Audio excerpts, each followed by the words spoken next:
আশিক দেখো এই গেমটাতে এই মেয়েটাকে তোমার স্লিম বানাইতে হবে, বুঝছো? এভাবে হ্যাঁ মানে অলরেডি তো ল্যাংটা পুংটা তুই আমার উপরে তো জ্বালাবি। না দেখো আমি তুমি কি মানে সবসময় এরকম খারাপ মনে করো?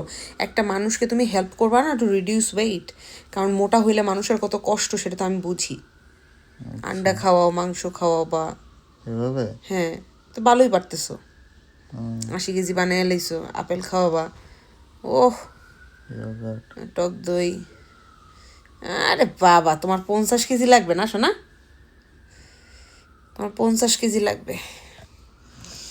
হ্যালো তো কি সুন্দর কইরেছে, আগে দাঁড়া দিছে, খুশি, আবার গুড জব কইছে, তা অন্য জব কয় নাই, তাও ভালো বাইসে গেছি আল্লাহ সুবহানাহু তাআলার দোয়ায়। এই দেখছস তোর জন্য খেলতে চাই নাকি না এমনি কইলাম 50 কেজি লাগবে তোমার।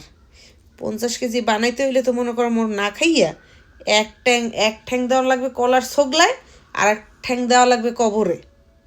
এরকম 50 কেজি হইলে তো লো প্রেশারে মরে থাকবো।